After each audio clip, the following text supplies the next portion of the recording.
visi. Jadi mewujudkan apa, menjadi apa, itu di visi. Ya, nah banyak orang mengatakan visi itu mimpi. Kayak jenengan dulu lah saya waktu cilik ya, Mbak kan jenengan waktu saya cilik dulu kepingin cita-citanya apa nggak? Jadi dokter. Punya suami yang kaya. Oh, punya suami yang kaya. Ya. Kelak saya akan menjadi istrinya seorang dokter. Kayak gitu, ya. Jadi itu mimpi. Banyak orang mengatakan itu mimpi, ya, visi itu. Lah, di dalam perusahaan kita koperasi juga begitu, memiliki mimpi itu, ya, menjadi koperasi yang besar, menjadi koperasi yang memiliki citra yang baik di hadapan anggotanya, ya. Kalau katanya Pertamina itu kepingin menjadi perusahaan minyak yang berkualitas dunia, katanya ya. Pertamina, ya, gitu, bener ya, isinya ngono ya, menjadi perusahaan perminyakan yang berkualitas dunia, katanya dia, gitu. Terus kalau visinya, mimpinya Walt Disney, tahu, ada yang tahu Walt Disney? Mimpinya apa? Mimpinya dia, visinya dia sederhana, make people happy, katanya, ya. Jadi visinya dia tuh make people happy. Jadi membuat orang itu bahagia bersama dia, senang bersama dia. Dia yang mana toh? Kemarin ditiru sama koperasi di mana itu? Katanya gini, make members happy. Saya niru punyanya Walt Disney gitu. Apa? Make members happy. Jadi membuat seluruh anggota itu bahagia bersama koperasi, seneng bersama koperasi, gitu. Make members happy. Jadi nggak perlu akeh-akeh, tapi maknanya dalam. Ya, ada lagi kemarin koperasi yang memiliki visinya itu menjadi koperasi yang memiliki citra yang baik, gitu. Ya, citra yang baik. Jadi dia tidak meneruskan di hadapan anggotanya atau di hadapan masyarakat atau pemerintah, tidak. Pokok citranya harus baik dimanapun dia berada, gitu. Ya, pelayanannya tepat waktu sehingga citranya baik, ya kan? Ya, pelayanannya itu prima sehingga citranya baik, gitu. Jadi dia itu pokoknya intinya itu. Lalu panjenengan akeh-akeh adalah menjadikan koperasi ini apa? Menjadi koperasi yang mampu mensejahterakan anggotanya. Kebanyakan begitu. Sehingga sejahtera itu kan belum terukur ini, ya kan? Panjenengan juga belum jelas kan ya, sejahteranya nanti apa? SHU-nya tinggi. Sejahteranya nanti apa? Kalau masih semua anggota sudah punya rumah sendiri. Sejahteranya apa? Kalau seluruh anggota itu sudah mendapatkan apa lagi, gitu ya. Jadi ukurannya beda-beda nanti dari waktu ke waktu. Jadi kesimpulannya visi ini boleh nggak berubah? Boleh kalau sudah tercapai. Ya, kalau sudah tercapai visinya boleh dirubah ya. Tapi lek tahun merubah visi berarti ngono gak niat visi, ya kan? Gitu ya, visi kan untuk jangka panjang, ya loh. Jadi kalau jangka panjang ini sudah tercapai, maka kita boleh membuat visi yang baru, ya toh. Nah, sampai saat ini Walt Disney itu tidak pernah berubah.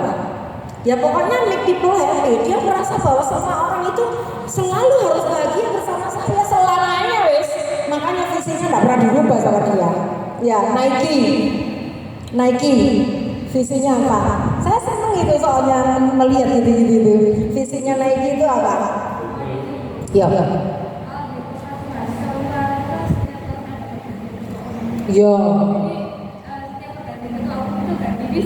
Ya itu yang tidak boleh. Makanya nanti ceritakan, ya kan? Visi. Ya. Nah, visi itu ada di anggaran dasar. Lele panjenengan gak roh di tempat saya ndak ada visi, berarti guru mojo. Ya guru mojo anggaran dasar itu harusnya dibaca supaya kita punya peta jalan itu apa, ya enggak? Gitu ya. Nanti rencana kita selalu berorientasi ke sana, gitu. Pokoknya intinya adalah anggota sejahtera. Katanya kan begitu. Koperasi sehat. Nah, ya apa sehat itu ya apa? Harus menuju ke arah sana terus. Seluruh aktivitas kita. Gitu. Monggo. Iya. Tapi sebenarnya sudah nyambung dengan yang ingin sampaikan. Ya. Terkait dengan visi misi tadi. Ya. Bahwa orientasi kita dalam menyusun renstra yang ada di Bekasi itu tidak lepas dari ADART. Ya. Artinya di situ semuanya sudah terpampang. Betul. Tinggal pengembangan dari apa yang ada dengan keinginan dari kondisi saat ini, dari kondisi ke depan dan seterusnya. Jadi di visi misi itu sudah tertera di ADART. Anggaran dasar ada di anggaran dasar ya. Kita tidak senantiasa untuk membuat visi misi. Visinya mungkin bisa dikembangkan tapi Visinya. Ya. Tepat Pak. Jadi visi itu ada di anggaran dasar ya, adanya di sana. Panjenengan harus lihat itu di halaman pertama kedua itu ya. Ya, itu dilihat di sana. Lah, Bu, ini koperasi ini berdirinya tahun 1970. Lah, ini sudah tidak relevan lagi dengan saat sekarang. Ya kan? Mungkin sudah tidak relevan. Boleh tak diganti? Boleh, bisa. Panjenengan bisa melakukan perubahan anggaran dasar PAD. Gitu. Lah wis gak relevan biaya, makanya lek PAD ya. Kelompoknya dulu sing kate dirubah apa ae ya. Jangan merubah visi PAD. Ya merubah alamat kantor PAD ya. Jangan di PAD ya. Apalagi ini makanya Pak Irfan mau muncul undang-undang baru tahun 2024, jangan PAD dulu ya. Ya, nanti kita masih banyak yang harus disesuaikan ya dengan undang-undang baru. Tapi lek jenenge renstra ini wajib ya, gitu wajib. Makanya panjenengan itu belajar lon-lon ya. Lek perlu nanti kita tak dampingi ya sama Pak Irfan. Nanti kita iso nge-zoom ya, iso apa silakan. Gitu nggih. Enggak boleh ya tiap tahun baru ganti ya gitu. Oke, itu visi. Nah, katanya orang ini mimpi. Ya, mimpi gitu kan. Nah, misi ya itu adalah what to do. Apa yang mau dilakukan. Lah ini tadi sudah kepingin yang sehat, ya loh. Kepingin yang sehat berarti supaya sehat apa yang mau dilakukan itu ada di misi. Makanya tulisannya katanya adalah kata kerja, melakukan ini, menyiapkan ini, menjalankan ini, membangun ini, gitu ya. Nah, itu ada di bahasa misi itu, gitu ya, di bahasa misi itu. Ya, melakukan, menciptakan, membangun, ya, mengapa lagi, nah itu ada di misi. Jadi kalau mau sehat apa? Berarti kita harus ada transparansi, ya kan, melalui penggunaan aplikasi yang bisa diakses oleh seluruh anggota. Kan berarti rencana, ya toh, membangun aplikasi yang bisa diakses oleh seluruh anggota. Berarti wis mana sehat, ya kan, transparan, gitu kan ya. Sehat apalagi dibuatkan apa? Emang tepat waktu berarti sehat, ya kan? Ya kan? Berarti untuk tahun depan ini RAT harus tepat waktu, tidak boleh lebih dari tanggal sekian. Nah, gitu, itu rencana, ya toh. Apalagi, pokoknya ukurannya sehat, ya kan sehat. Sehat itu ya sehat permodalannya, ya sehat usahanya, ya sehat kelembagaan organisasinya, ya kan? Gitu, ya sehat SDM-nya, gitu. Sehingga kita pada saat pemilihan pengurus, ya tahun 2024 pemilihan pengurus harus dilakukan dengan cara, dengan ini, misalnya mau ada pergantian, buatkan rencana itu. Yaitu yang detail, ya toh, gitu. Nah, itu. Jadi misi itu adalah what to do. What to do. Ya, visi what to be. Ya, mau menjadi apa? Misi what to do. Mau melakukan apa? Sehingga Sehingga kalau visi cukup satu, jangan akeh-akeh. Ya jangan panjang gitu ya. Nggak usah. Satu aja tapi artinya mendalam. Ya toh? Nah, koperasi yang sehat dan mampu mensejahterakan anggotanya. Koperasi yang memiliki citra yang baik. Nah, ya kan? Koperasi yang kokoh. Nah, gitu. Jadi nggak perlu panjang-panjang tapi artinya dalam. Gitu ya. Kemarin saya baca itu di NTUC itu juga koperasi. Itu koperasi ini memiliki visinya sederhana juga. Ya, memberikan pelayanan dengan hati. Jadi pelayanan dengan hati. Gitu ya, gitu. Jadi dia hanya menggambarkan hati ini kok, ya, melayani dengan hati, ya. Jadi gambarnya hati, itu NTUC, ya, yang kantor pusatnya ada di Singapura dan dia itu sudah mendunia. Indonesia kok segala NTUC ya. Dari ini daya beli kurang. Ya, itu dia itu koperasi KPRI Pak. Itu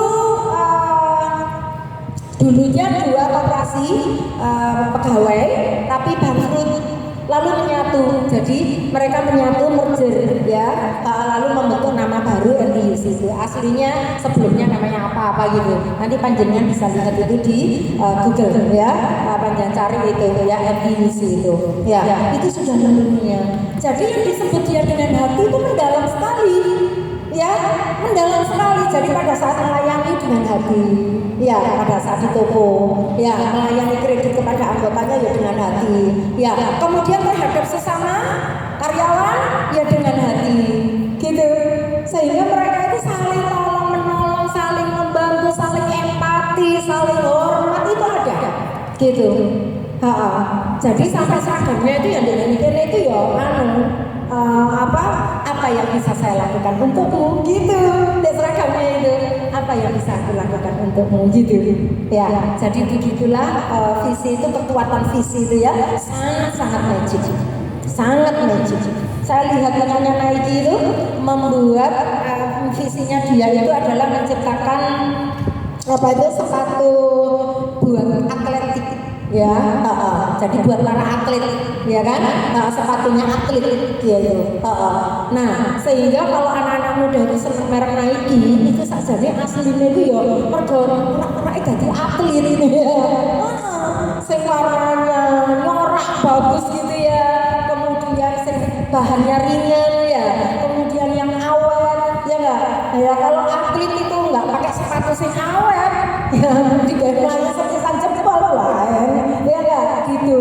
Jadi Nike itu sampai menyihir seperti itu ya. Jadi panjenengan ayo bikinlah yang menyihir ya, visi itu ya. Terus misi boleh banyak ya, boleh lebih dari 1, 3, 4, 5, 6 boleh misi itu ya, karena dia menjabarkan visi. Nah gitu ya. Tadi visi apa? Visi tadi apa?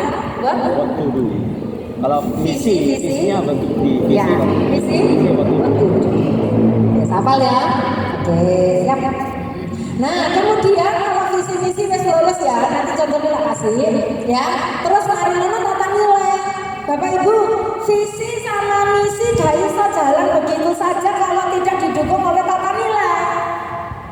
Gitu, yang dibangun, budaya yang dibangun dalam perusahaan itu gitu ya. Jadi tata nilai itu ya kedisiplinan ya, diberikan peraturan khusus ya kan, karyawan harus datang gitu kan tepat waktu jam 6, lebih dari jam 6 lebih 1 menit saja dipotong gajinya misalnya ya gitu. Kedisiplinan, keterbukaan ya, jadi setiap kali ada informasi apapun yang didapat oleh pengurus selalu dilanjutkan, disosialisasikan kepada anggota misalnya ya. Jadi keterbukaan ya, kedisiplinan, keterbukaan. Terus apa? Pertanggungjawaban yang akuntabel ya. Nah, yang bisa dipertanggungjawabkan. Ada kan ya pertanggungjawaban yang tidak bisa dipertanggungjawabkan. Nah, gitu. Ya, gitu. Paham saat sini ya? Kalau nggak didukung itu nggak bisa. Panjenengan nih loh, kalau datang, kenapa panjenengan seneng nang Indomaret, ada Indomaret larang? selisih harganya dengan Oh, padahal tapi terutama ibu-ibu Pak, seneng loh lihat belanja di Indomaret. Dari promo. Lengkap satu. Promonya banyak. Pelayanannya prima, ya apa prima ya? Nah, itu bagian dari tata nilai. Selamat pagi, selamat datang di Indomaret, selamat berbelanja kembali, ya gitu. Ya, dia dengan senyum. Terus kalau siapapun ditanya, Mbak, kemarin saya tanya Mbak Yakut di mana? Itu Ibu ke kanan, pojok sendiri bawah. Tak coba sih dulu. Oh iya bener itu, ya kan? Nah, jadi dia tidak peduli siapa, ditanya itu perlu tempatnya, tahu tempatnya, gitu, ya. Jadi mereka punya tata nilai, gitu.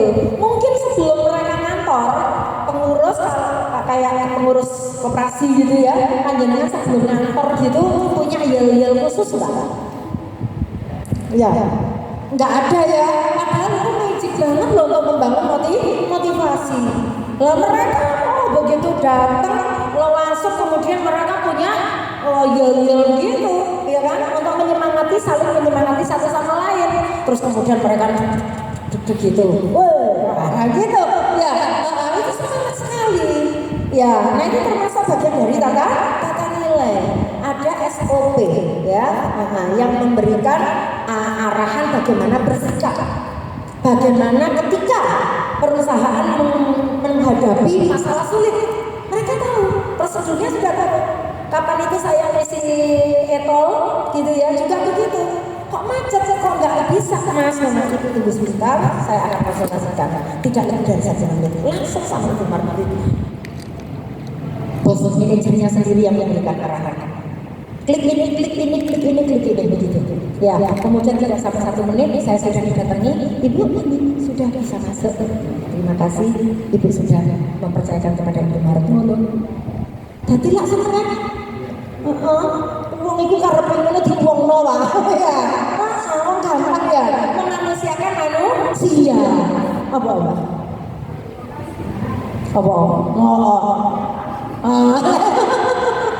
Operasi akeh ngene lho wis kadung kelarisan.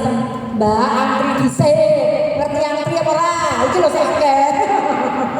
Enggak, kita enggak ngono ya. Tapi kebanyakan kita karena kita tidak memiliki SOP, ya toh? Tidak memiliki aturan-aturan tata nilai yang sudah disepakati bersama, sehingga macam-macam responnya. Ono sing ngamukan, ya kan? Ono sing guyuan, ono sing senengane lempar-lempar. Maaf, itu bukan tugas saya, Bu. Kalau saya bagian sini. Ono, ada sing ngono, ya gitu. Jadi karena tidak didasari pada ini tata nilai yang sudah dibangun oleh perusahaan. Jadi izinkan koperasi memiliki tata nilai sendiri.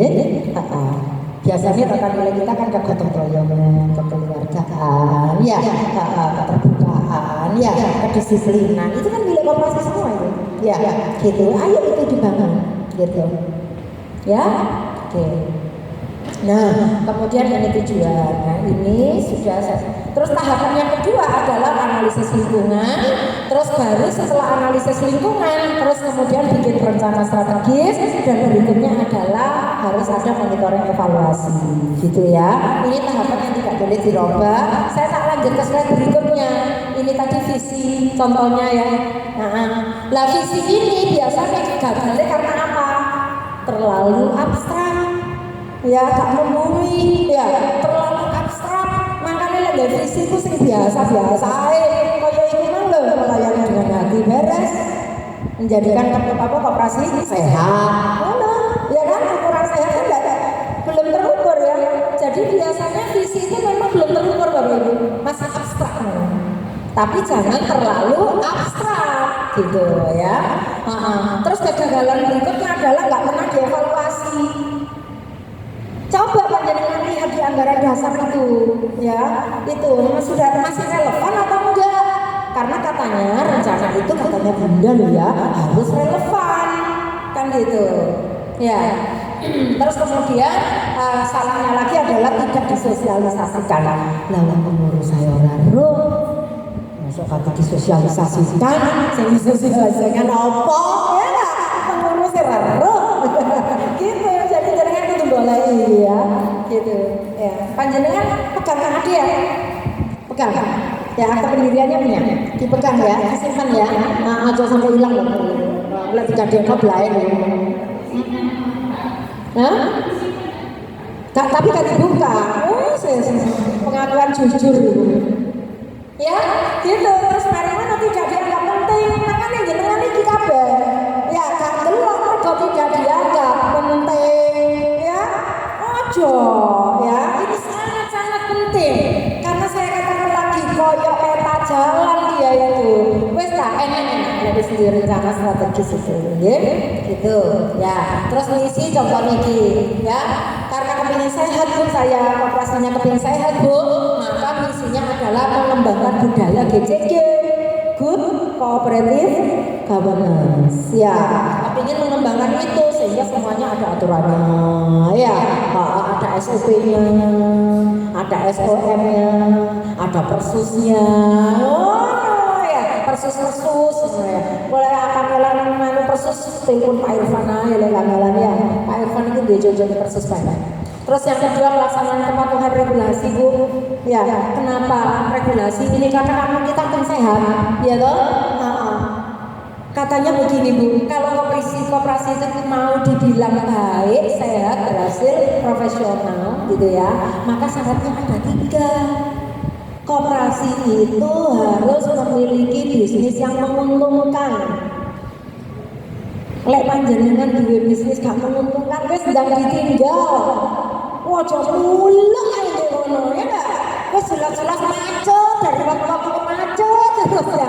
Biyen namanya bobotku 10 sampai saiki jadi 50 ya perkara nage. Ya jangan diterus-terusno. Berarti usaha kita tidak menguntungkan. Berarti jangan diteruskan ya. Terus yang kedua, dikatakan kita itu memiliki koperasi yang baik itu kalau anggotanya banyak. Jadi koperasi itu ukurannya anggota.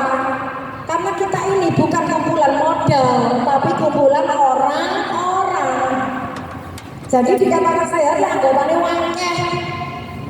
Gitu, ya, gitu. Makanya selalu jadikan rencana berapa target penambahan anggota kita sehingga apa penguatan modal sendirinya semakin besar, gitu, ya, gitu. Terus yang ketiga dikatakan baik kalau patuh regulasi. Itu lagi tentang apa kedengaran Pak Irfan saya ini dimarahin soalnya kok tak urut sih. Pertama itu kudu patuh regulasi di sini. Yang kedua itu harus yang menguntungkan. Yang ketiga itu adalah anggotanya harus banyak gitu ya Pak ya. Urutannya ya Pak ya. Iya. Ketipeloro ya gitu ya. Oke, nah ini adalah contoh misi sampun nggih. Nanti panjenengan ngopi aja materinya, wah misi kok ngene sekitar ini. Ya toh? Yang jelas kudu ono 4 aspek tadi. Apa satu? Ya lali wes. Bukan catatan. 4 aspek tadi apa satu? Modal. 2. Kegiatan usaha. 3. Lembagaan.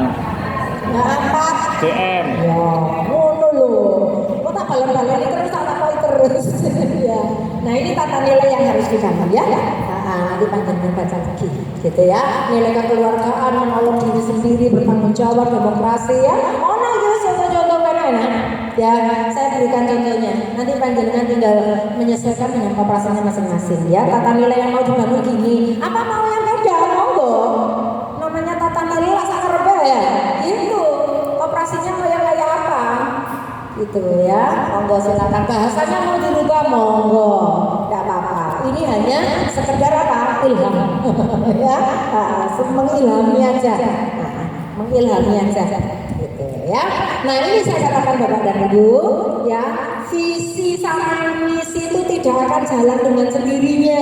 Visi itu tidak akan tercapai, ya kan? Kalau tidak di tengah-tengahnya ini ada tata nilai yang mengatur, yang mengarahkan semua orang yang ada di dalamnya, ya, untuk pencapaian visi. Gitu, ya. Oke, saya lanjutkan. Ya, oke. Nah, Bapak Ibu, tadi di dalam langkah yang pertama kan selain visi, misi, tata nilai kan ada tujuan, ya toh? Lah lalu tujuan itu apa? Ya, nah tujuan ini adalah pernyataan yang dilakukan tapi sudah terukur. Ya, jadi pernyataan aktivitas apa yang akan dilakukan tapi sudah terukur. Kalau tadi membangun budaya GCG, ya itu bagaimana GCG itu, ya kan? Karena budayanya yang good cooperative governance kan gitu ya. Berarti itu apa? Berarti membuat SOP tentang atau peraturan khusus tentang ini yang belum ada, ya kan? Membuat peraturan khusus apa lagi misalnya, kemudian harus dibuatkan apa lagi misalnya SOP apa kan gitu. Itu terkait GCG tadi kan ngono ya. Jadi tujuan ini sudah terukur. Nomor 5 menyambut sana, meningkatkan jumlah anggota tadi kan ada di misi, tapi di tujuan sudah 1.000 orang. Ya, disebutkan di situ 1.000 orang gitu. Jumlah omset disebutkan di dalam misi, ya, membangun bisnis baru untuk meningkatkan omset, kan gitu. Lah tapi di tujuan disebutkan omset sudah harus meningkat 1 miliar tahun depan atau 3 tahun lagi. Gitu. Karena ini ekstra, ya loh. 3 tahun lagi sudah harus meningkat menjadi 1 miliar per tahun. Gitu. Ya, ini sudah terukur. Ya, makanya panjenengan kemarin itu waktu Pak Irfan diminta untuk membuatkan rensranya setiap video wanita, setiap bagi wanita Surabaya itu mahal banget Bapak. 250 juta bikin renstra itu. 8 jenengan kayak iso dhewe ngapain? Ya toh? Terus enak-enakan gawe kok saya pinter. Ya toh? Emang ini wong iso. Lah itu kakak duwe. Ya, gitu lah setiap bagi wanita. Akhirnya pekerjaannya malah gak efektif. Karena masalahnya luar nyari data ya enggak? Gitu. Budaya yang selama ini bagaimana capaiannya kemarin bagaimana ini kemudian dilaksanakan seperti ini kendalanya apa? Tapi lanjutkan sendiri, lakukan sendiri, cepat lari dan memenuhi, gitu. Ya, terus cukup ya kajian ya. Pokoknya adalah pelaksanaan yang terukur capaiannya, gitu. Ya, oke. Nah sekarang langkah yang kedua. Tadi langkah kedua apa? Analisis lingkungan. Ya, langkah kedua tadi kan analisis lingkungan. Ya, analisis lingkungan artinya apa? Yang dimaksud lingkungan itu bagi koperasi ada 2, yaitu lingkungan internal dan lingkungan eksternal, gitu. Sama dengan rumah tangga, ada lingkungan internal rumah tangga, ada lingkungan eksternal rumah tangga. Lingkungan internal rumah tangga apa ya? Anak, istri, bapak, ibu, mertua, ya kan? Itu lingkungan internal kita, ya enggak? Termasuk meja, kursi, dipan, ya TV ono loro, AC ono siji, ya itu juga lingkungan internal. Karena yang disebut lingkungan itu seluruh aspek sumber daya, yang dimiliki itu lingkungan. Ya, lah sumber daya itu kan tidak hanya manusia, ya kan? Ada sumber daya itu ada manusia, ada sumber daya alam kan sudah omong sing di internal ya manusianya, ada internal ini ya, ada uang, ada barang, ya enggak? Ada uang, ada barang dan sebagainya, ya enggak? Itu lingkungan internal kita itu. Ya, jangan melihat manusianya tok pokoknya, gitu ya. Lah, lingkungan eksternalnya rumah tangga apa? Tetangga. Ya, terus RT RW ya, di luar itu ya. Ya, peraturan RT, peraturan RW, kan lingkungan eksternal semua itu kan ya. Nah, sekarang koperasi, lingkungan internalnya anggota, pengurus, pengawas, terus modal koperasi, ya, modal koperasi, terus Nah, aset-asetnya koperasi, ya kan? Nah, itu semua adalah lingkungan internal. Sehingga nanti panjenengan melihat aspeknya juga begitu. Dia permodalannya, dia usahanya, dia apa? Internal apa? Yang sudah kita miliki, gitu ya. Nah, terus ada lingkungan eksternal. Nah, lingkungan eksternal koperasi apa aja? Pesaing, regulasi, apalagi ada pesaing, ada regulasi eksternal. Apa mana eksternal? Sing dili ya sampai pesaing, ya ibu. Soalnya orang asli ada pesaing ini.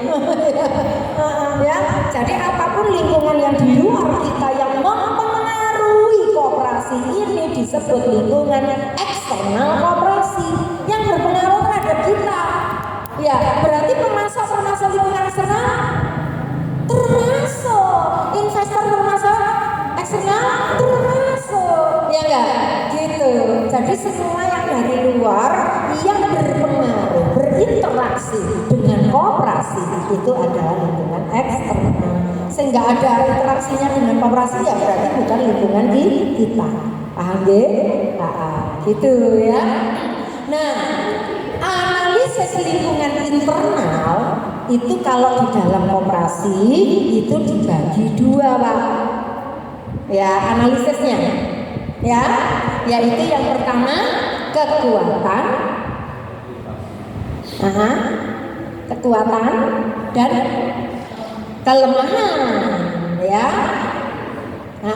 Jadi kalau yang internal kita, ya internal koperasi, yang mau dianalisis itu adalah kekuatan koperasi dan kelemahannya koperasi.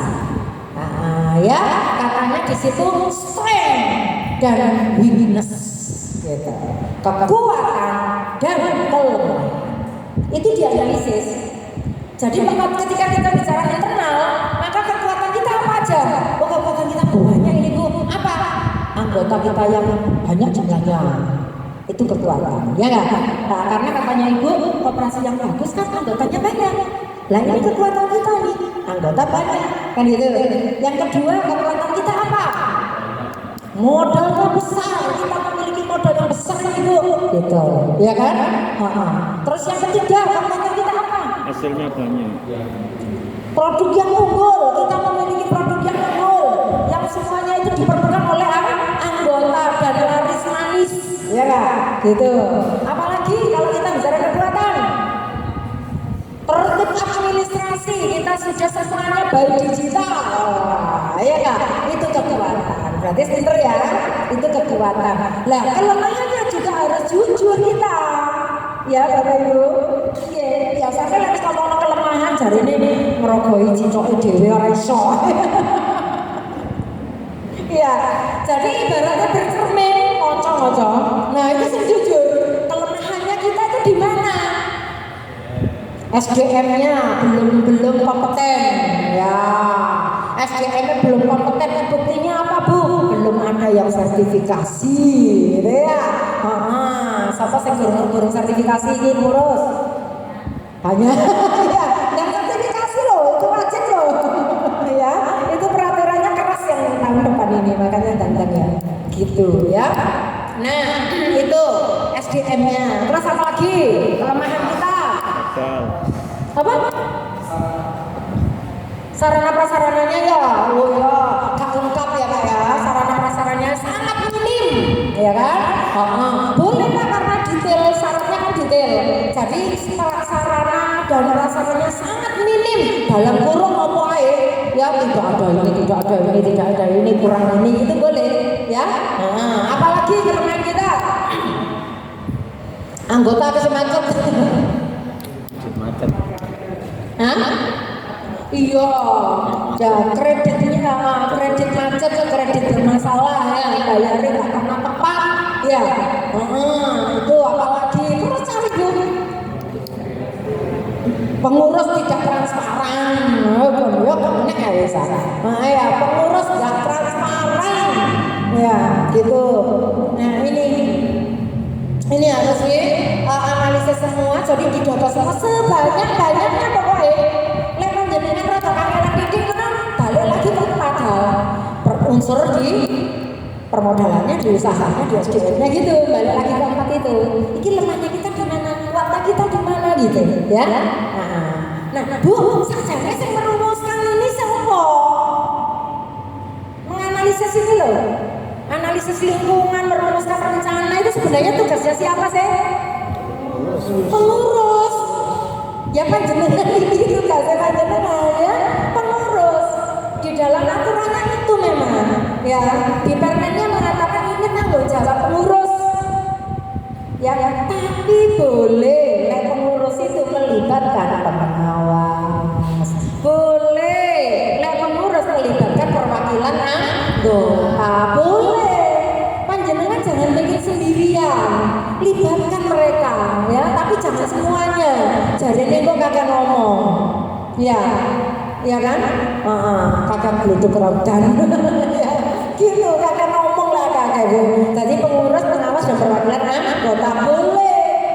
Lah kapan dengan melaksanakan ini?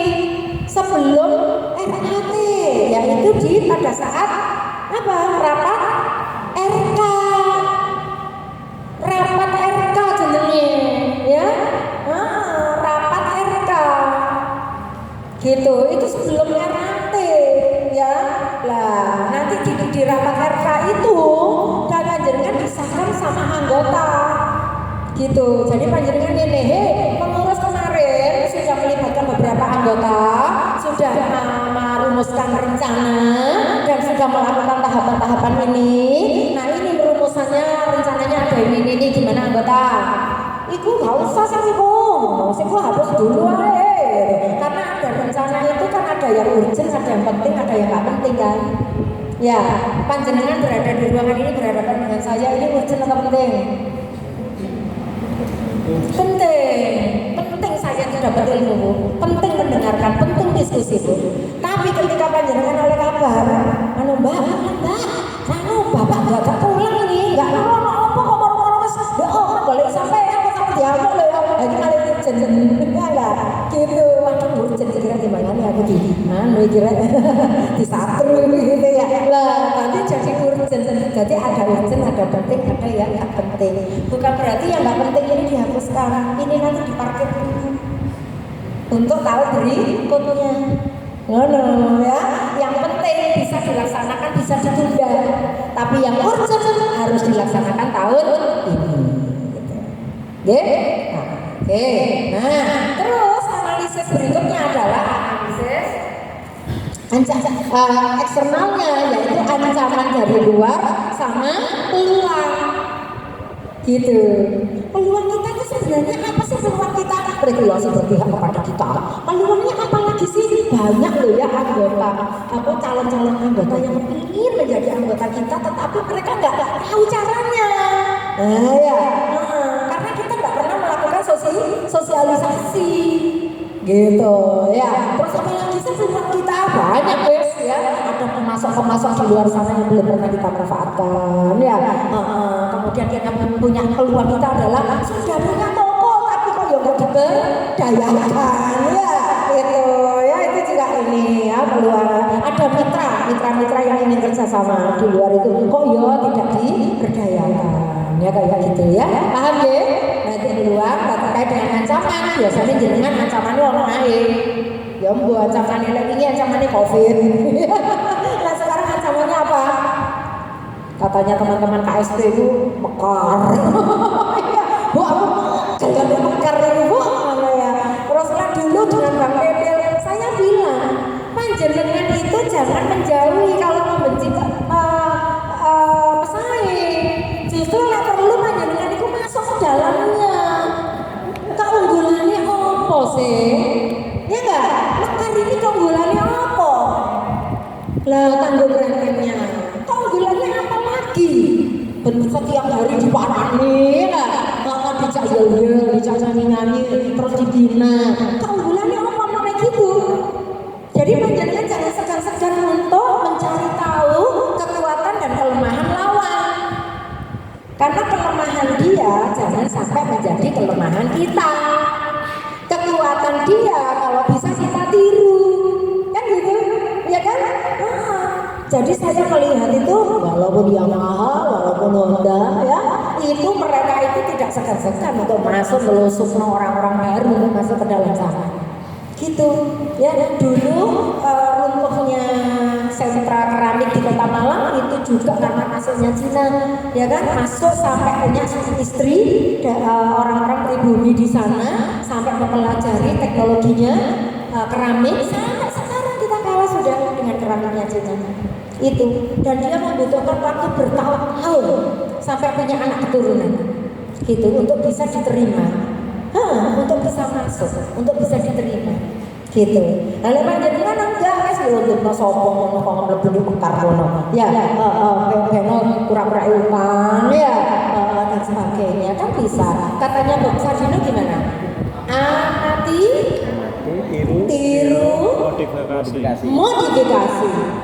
Ngono, amati, tiru, modifikasi. Itu yang panjenengan lakukan.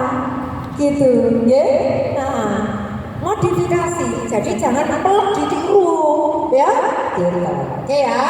Nah, terus itu yang kekuatan, peluang dan ancaman. Oke ya. Nah, komponen internal ini tadi tak beri contoh banyak ya. Nah, di slide saya juga banyak nih. Bu, kekuatan saya anggota bertransaksinya itu oke. Lokasi operasi saya itu strategis, Bu. Hasil pemeriksaan kesehatan sehat. SDM pengelolanya semuanya tersertifikasi. Legalitas kami lengkap. Nah, gitu ya. Nah, ini kelemahannya itu. Oke.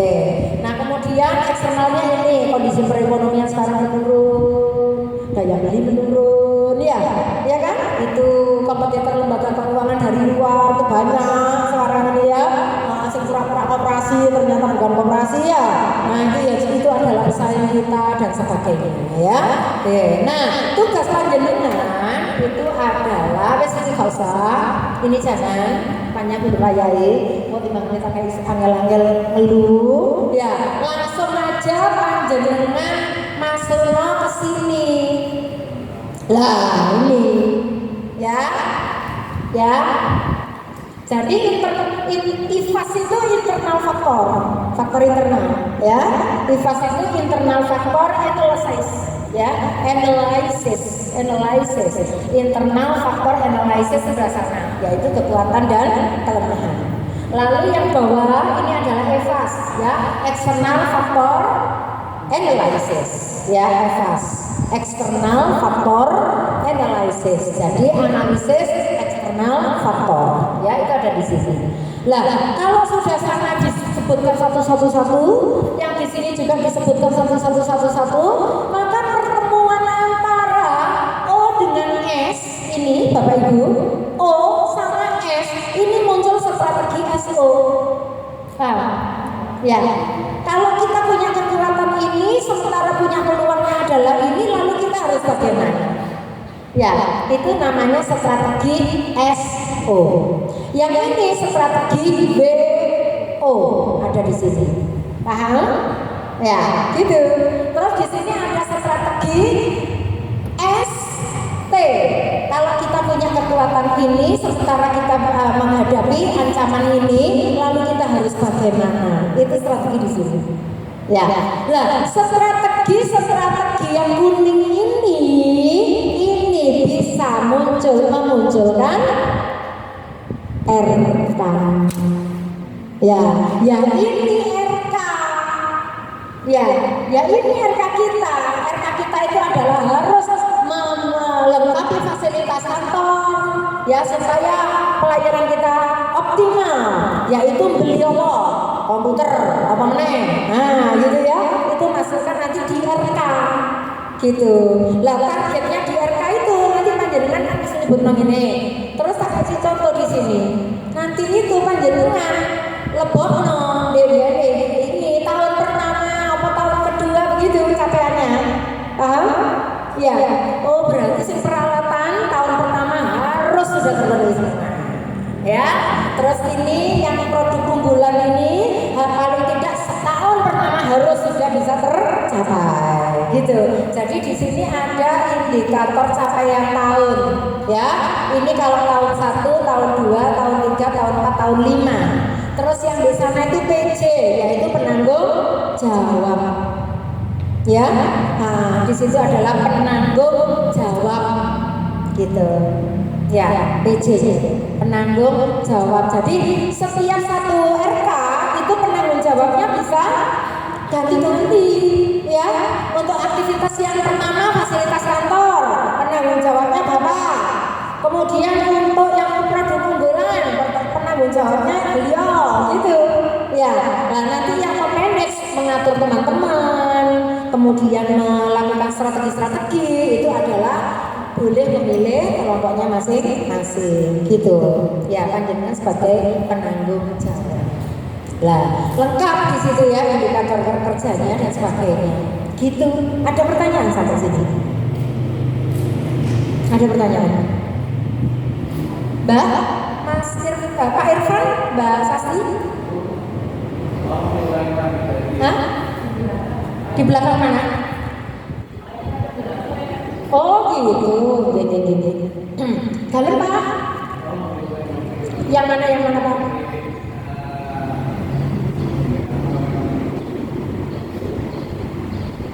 Ini Pak. Oh iya. Ya.